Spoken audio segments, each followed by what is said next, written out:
Hello, as you know, I'm Dennis. I just want to introduce you to a new way of teaching that I've come up with, obviously the Zoom rooms.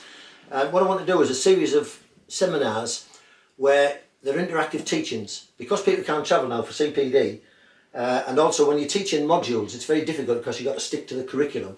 I've shown you the experience I've had over the 45 years of being a physical therapist, using firstly manipulation, soft tissue work, remedial massage. Then the introduction of tensegrity totally blew things apart, put them back together again.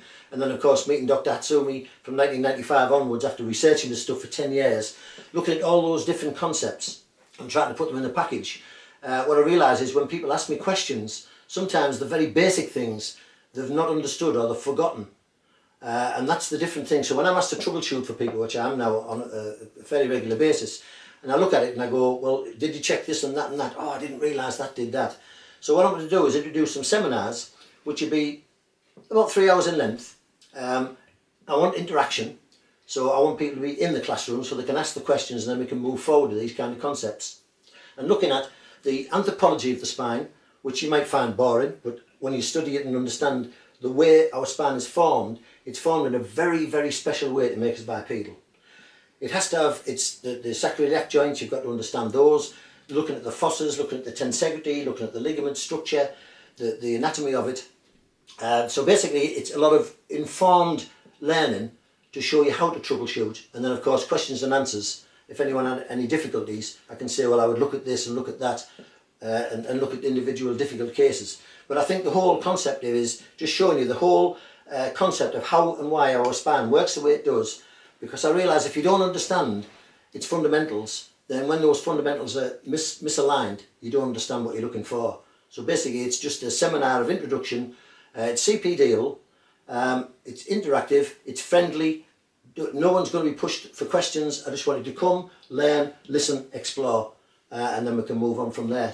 So in this first seminar we're going to look at the pelvic dynamics and the spinal dynamics, and by that what I mean is the way that the body effortlessly walks and some of the common problems that we get that then make it very painful, very unstable, and people have lots of problems with. And just by knowing how to troubleshoot things like a bulging disc, once you understand what a bulging disc is in terms of dynamics of the whole spine, it's not the isolated problem that is looked at medically.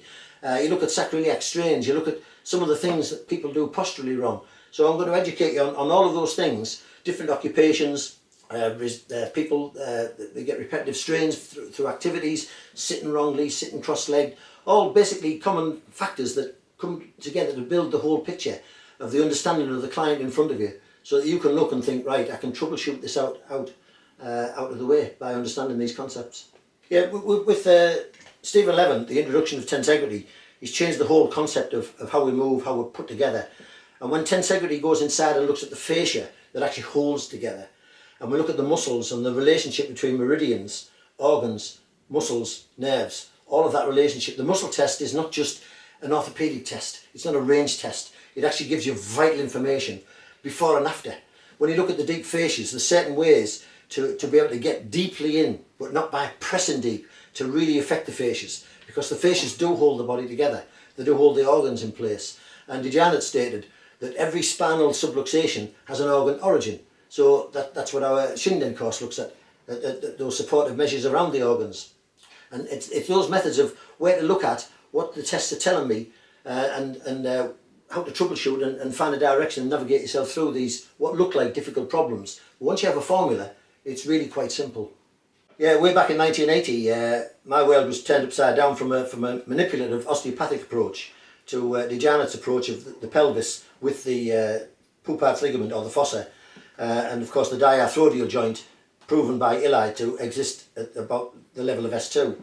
And Janet said, the pelvis is everything. If you know how to stabilise the pelvis, everything else is going to work from that. It's like the centre of a compass. It's like the King's Cross. Once you get that aligned, everything else aligns from it. You don't align a shoulder without a pelvis. So really understand these pelvic dynamics is basic step one. Yeah, another important concept is, of course, taking what we understand at the level we do understand it and breaking it down simply to a person.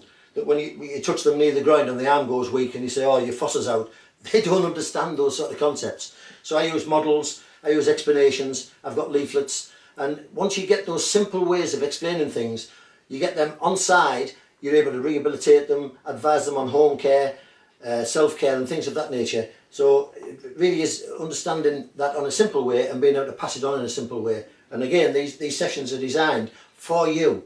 It's not me talking for 3 hours. What I want is your interaction to show me how to help you understand it better, to pass that on to your clients and build your practice that way. And even starting way back at the fossa, everyone gets taught the fossa test in year 1, year 2. We understand it's about the sacroiliac junction, but you need to see it in tensegral terms, you need to see it in dynamic terms, you need to see it in anatomical terms.